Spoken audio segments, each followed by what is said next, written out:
this tactic that people on the left love of shaming and patronizing. Every time people do that, they create more Republicans. They create people who are more likely to vote Republican.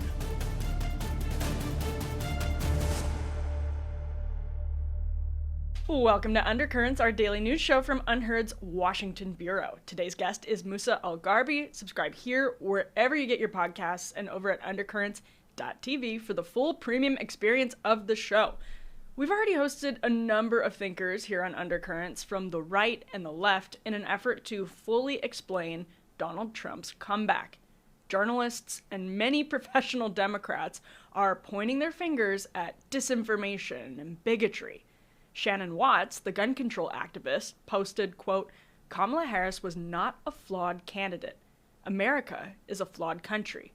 Taylor Lorenz, Laura Barn-Lopez, and other media figures are blaming a right-wing disinformation ecosystem." Watch this clip of Barn-Lopez on CNN last week. Maybe it's not so much Democrats' policies or messaging or the words that they use specifically, but there is an entire right-wing media ecosystem that doesn't exist on the left, and it does not exist in the center or mainstream, and people are getting their information in very different ways now. So she argued, with Dana Bash and John King vigorously agreeing, that it wasn't so much about what Democrats did wrong as what the right did to win. This is clearly not a constructive cope for the left to land on. For what it's worth, both campaigns did some good and some bad. It was a close election in a polarized country.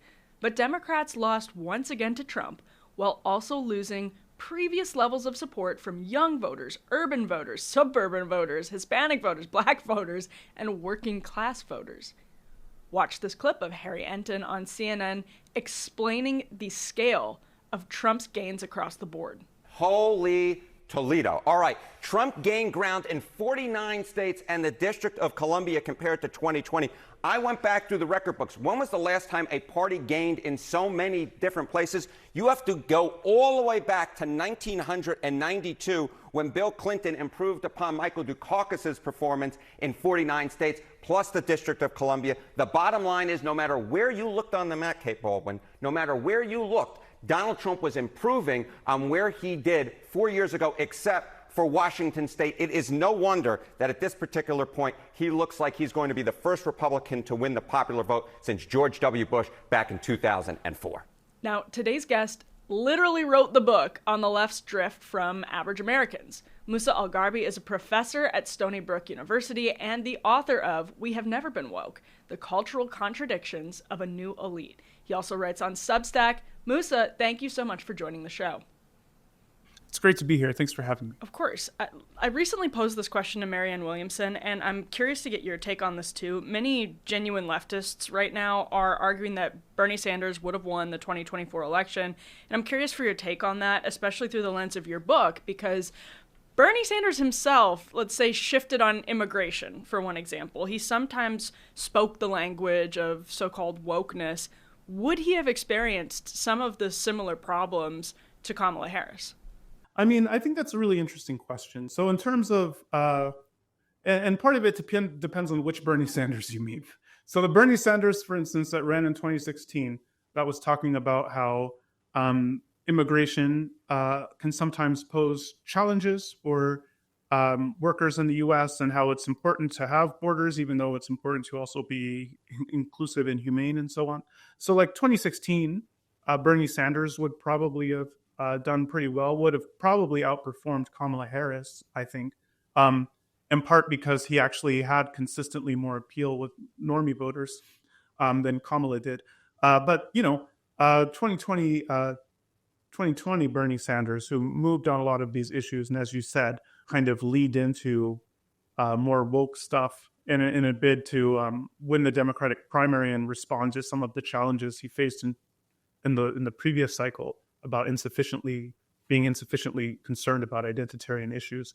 The thing about it is that Kamala's performance with a lot of demographics was so weak that almost anyone probably would have done marginally better, including possibly Joe Biden. Although, Joe Biden is tough because actually Democrats' numbers went up when Kamala was on the ballot. Without the switch, Democrats probably would have lost hardcore, not because people disagreed with Joe Biden's politics, I think Joe Biden's politics, his actual, were a little bit closer to normies, although they were dissatisfied. I mean, his administration was super woke. And even when he ran in 2020, if you did a drinking game every time Joe Biden said systemic racism, good luck to your liver. But the main problem that Joe Biden had is just that he was demented, and he seemed like old, like suffering dementia, and seemed to be just incapable of governing.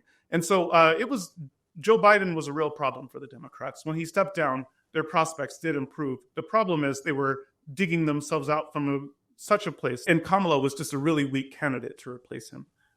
So I think he needed to be replaced, but Kamala was not the right person to replace him. Barry Weiss went on Fox News after the election and was talking about sort of the trans issue and this broader question of wokeness. And I saw a lot of leftists kind of dunking on that and saying, listen, Kamala Harris didn't run on wokeness. She wasn't out there talking about trans issues all the time. Of course, the Trump administration ran heavily. Actually, they ran those kind of now famous they-them ads about Kamala Harris's position on the issue. She did have pronouns in her Twitter bio, still does, last I checked. So is there any truth to that, she was actually running a lot of ads on the economy? She did shift to the center, or attempt to, on immigration. She wasn't totally talking about all of these cultural issues in places like Pennsylvania. What do you make of that debate, though? Because it seems to me that it's pretty hard to shake where she went in 2020. Yeah, I mean, this is part of the issue, is that Kamala has a long record of being one of the most culturally progressive members of Congress. And there's tons of clips of Kamala, just both in the 2020 campaign and in other contexts, striking really woke positions. In fact, there's a great clip of Kamala saying wokeness is great. Everyone should be woke. More people should be woke, and so on and so forth. So you can just play a lot of Kamala clips. And the fact that she was attempting to downplay or migrate her previous positions, one reason she wasn't able to do that effectively is she didn't actually take many contemporary positions. She was, when asked, what would you do about blah? She often answered with this kind of vague, well, I grew up in a middle-class family with dodged the question. She dodged questions, she dodged media interviews, and so on and so forth. And so she wasn't actually able to push back by articulating an alternative positivism. She didn't actually disavow any of her previous positions for the most part. And so, the standard that a lot of people assumed, even if she wasn't foregrounding those things, is that she still agreed with them. Actually, a lot of her administration, the Biden administration, was pretty aggressive on a lot of these issues. For instance, trying to extend Title IX protections to trans people, which would have important implications for how a lot of K-12 schools and so on approach gender and sexuality. Or being outspoken against attempts by parents and other stakeholders to control reading materials on gender and sexuality for their children. Biden spoke out explicitly against that, and you had people like Harris and Walz also strongly pushed back against this kind of thing. No one would ever mistake Kamala Harris as anything other than a symbolic capitalist, or as anything other than someone who shares progressive ideology. And then the last thing I'll say on messaging is that the Democratic Party did internal message testing and found that one message, their weakest message, the weakest possible message that they tested, was the stuff about democracy being on the ballot and Trump being a fascist and so on. And despite their own data showing that this was a really weak and ineffective message, that's what they campaigned on for most of the closing chapter of the thing. And this is wild, because if you truly believe that democracy is on the ballot, if you truly believe that Trump is a fascist, then you should be dedicating yourself wholeheartedly, enthusiastically, to using messaging that actually works, the type of messaging that is actually most effective, even if that doesn't entail saying things like democracy is on the ballot. But that's not what they did. They stuck with the set of messages that was ineffective, that their own data showed was ineffective, and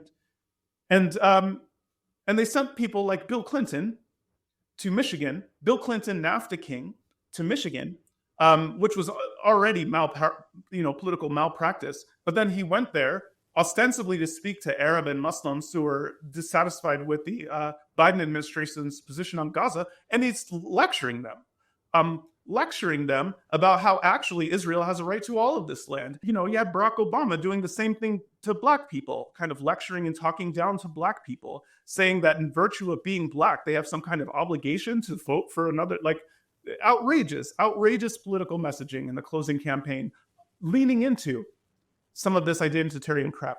And then you even saw this on the white side. You had white guys for Harris, white ladies for Harris. That's the same identitarian messaging. You're foregrounding whites instead of blacks, but like it's the same identitarian racecraft bullshit that a lot of people in America are tired of. So to say it's true that she didn't run on some of these previous issues, but to say that she ran this kind of non-identitarian, well-crafted, what did Joy Reid called it, flawless campaign or something, is wild. Yeah. And let's dive into why that's such a turnoff to many voters. You've written, and actually I think this was for the Liberal Patriot last year, and it sounds like it's probably even frustrating for you to hear so many people kind of come to the same conclusion now in the aftermath of Harris's loss. But you wrote, due to the growing divergence between us and everyone else, as the Democratic Party has drawn itself closer to knowledge economy professionals, it has grown increasingly divorced from the values, concerns, and priorities of most other Americans. And so, Musa, you literally wrote the book on this.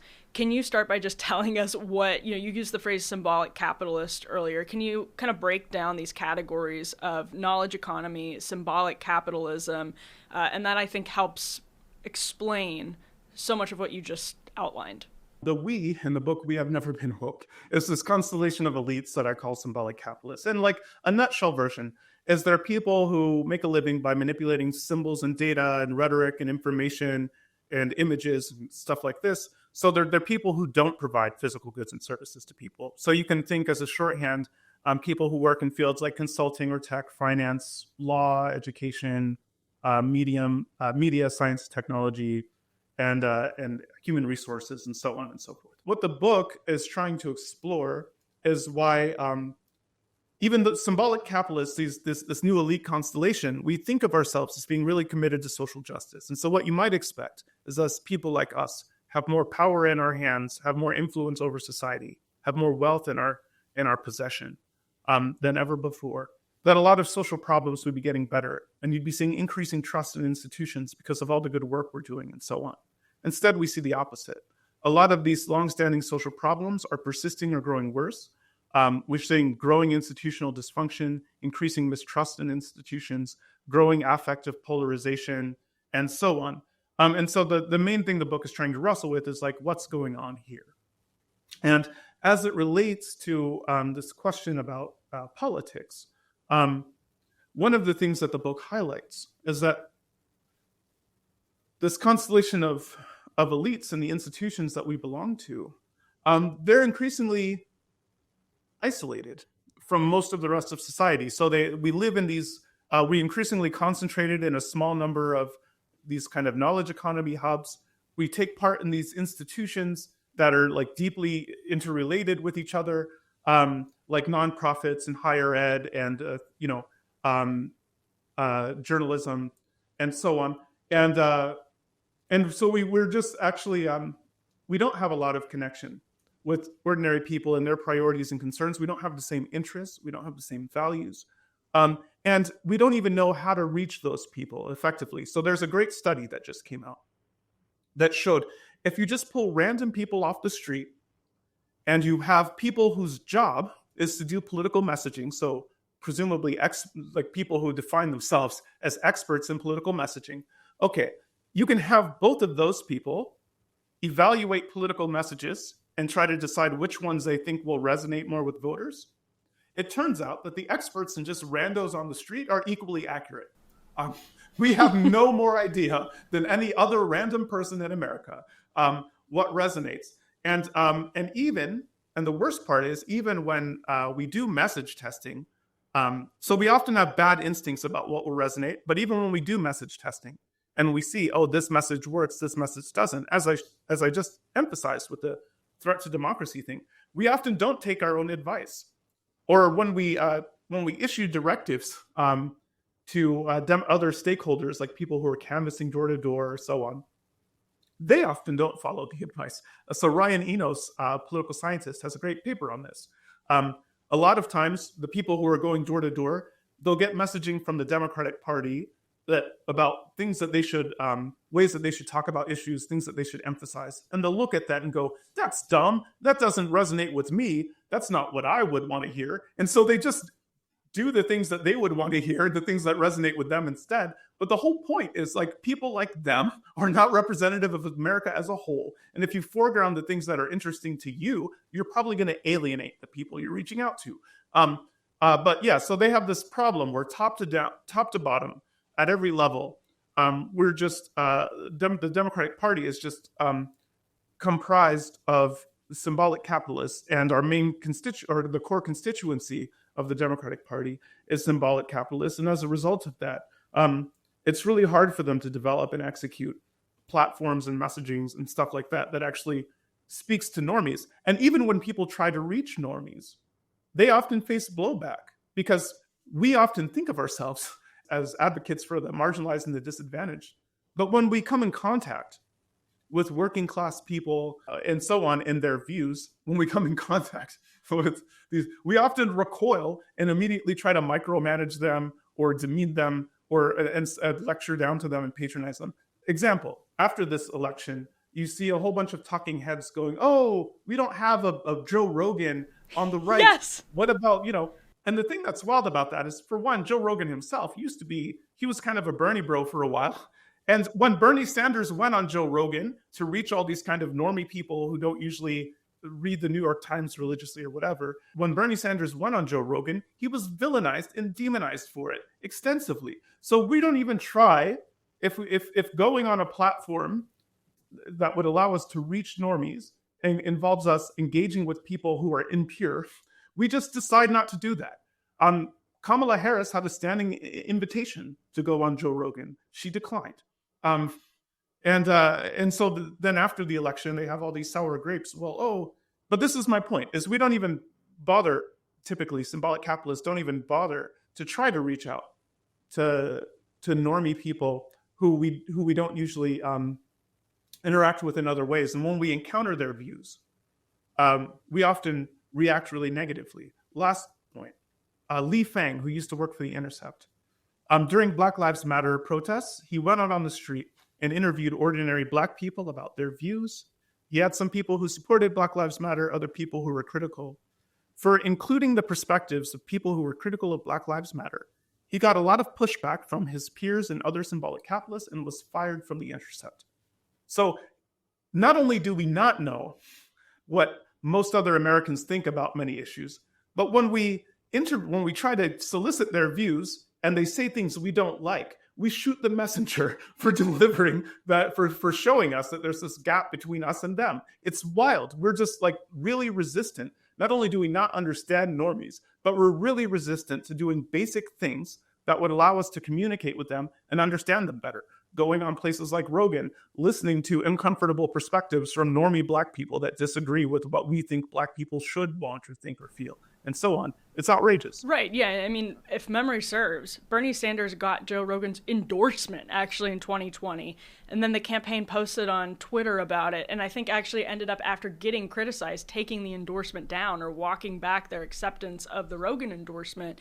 So that brings us to one of the most impossible dilemmas now facing people in a bubble, which is, if you're in a bubble, the hardest part about that is understanding how to get out of the bubble, because you're in a bubble. It's like this vicious cycle. So after 2016, there was some hand-wringing. Dean Baquet, the New York Times, said, we don't get religion. And there were some people saying, we were caught off guard, we are out of touch, let's change. Well, fast forward to 2024, Donald Trump mounts this comeback on January 7th, 2021, that gradually builds into him winning the presidency again.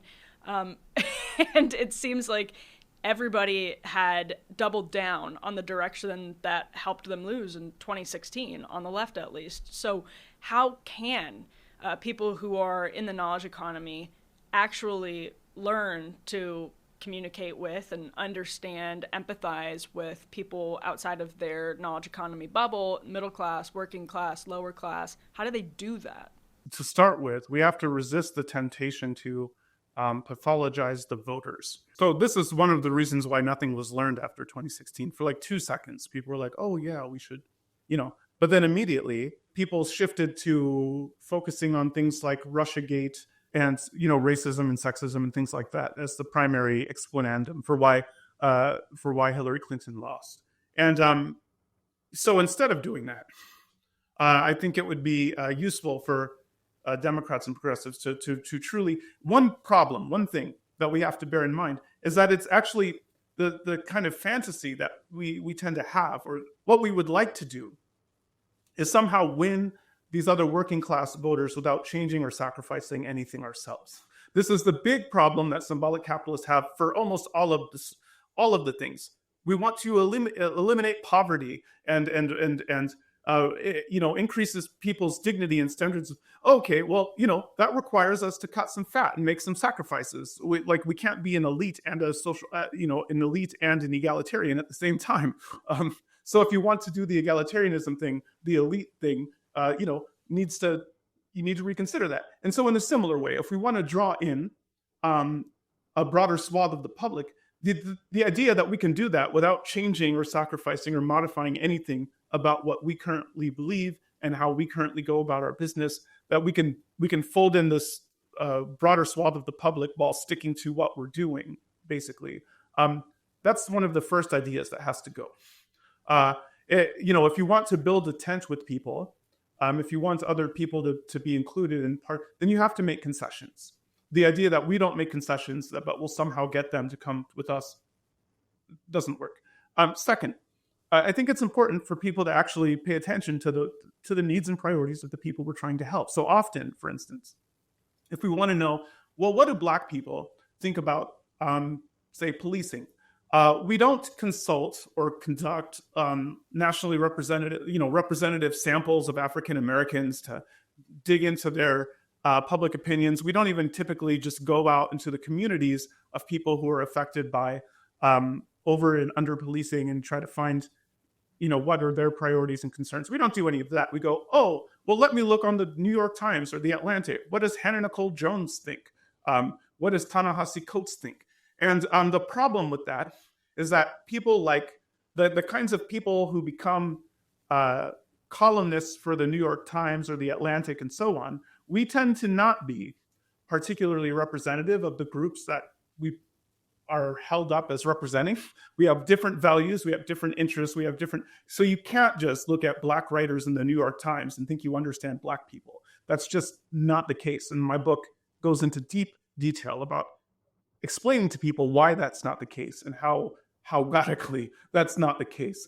So one thing that people should start doing more is actually exerting a little bit more effort, actual effort, not just let me look at Black person on the New York Times level of effort, but like actual effort to consult research and things like this to figure out kind of how people who are sociologically distant from them actually think about issues. And that will require us to eliminate some of our strong prejudices and assumptions, to actually look at that data.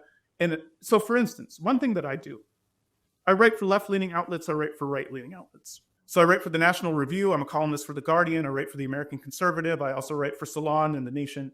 And in order to reach these different audiences, one thing that I have to be able to do is talk about issues in ways that other people, like you have to, I'm on the left, but if I'm writing in a right-leaning outlet, you can't just start by assuming, if I want to convince people to support some policy, you can't be like, yes, you should support this, even though you hate Black people, you should support this policy, right? If you say something, it'll be like flag on the play. I don't hate Black people. What the F are you talking about? And so in order to even engage with a lot of these people, you have to actually check some of these kinds of often false and uncharitable assumptions that people on the left tend to make about the kind of people who vote for Trump. And vice versa. If you want to reach, but in order to reach the onus right now is on us. One, because we control these institutions, and two, because we're the ones who just lost. Totally. So if symbolic capitalists want to take some of those people who voted for Trump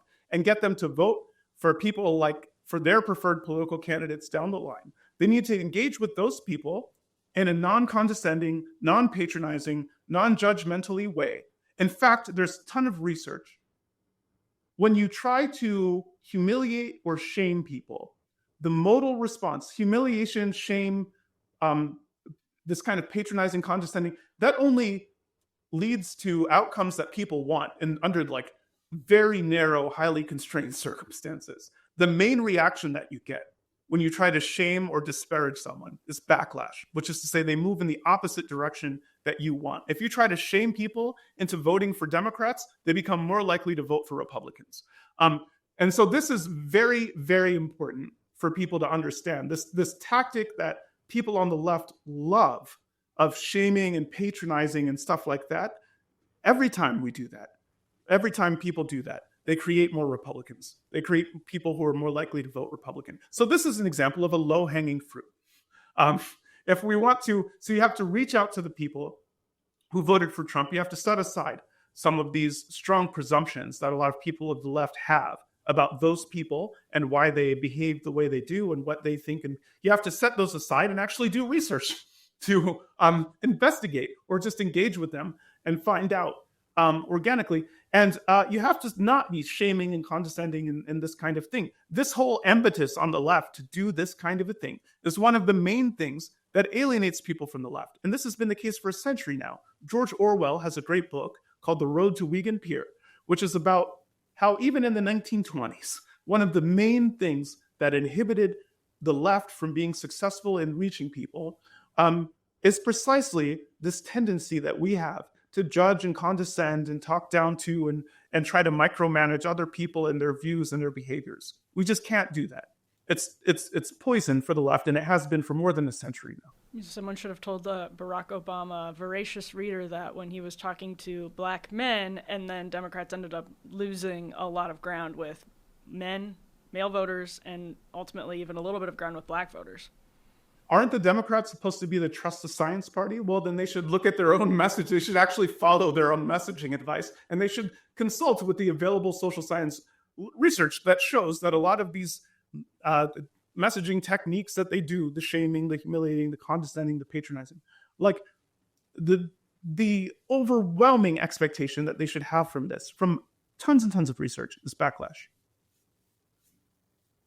Musa, thank you so much for joining us. Really appreciate your time. Thank you. It's been a lot of fun. So, like I said at the beginning of the show, there's so much hand-wringing and finger-pointing going around, and a lot of it is absolutely directed in the wrong way. So we want to do something different, and that's why I'm so glad Musa joined the program to walk us through some of the much deeper issues and some of the research that undergirds these issues so that we have a fuller, more accurate picture than people who are doing the partisan squabbling in the rest of the media. Thank you so much for tuning in. The best thing you could do to help us here is subscribe on the YouTube channel. Make sure to subscribe wherever you download your podcasts. And for the full premium experience of the show, go to undercurrents.tv. Thanks so much. We'll be back with more soon.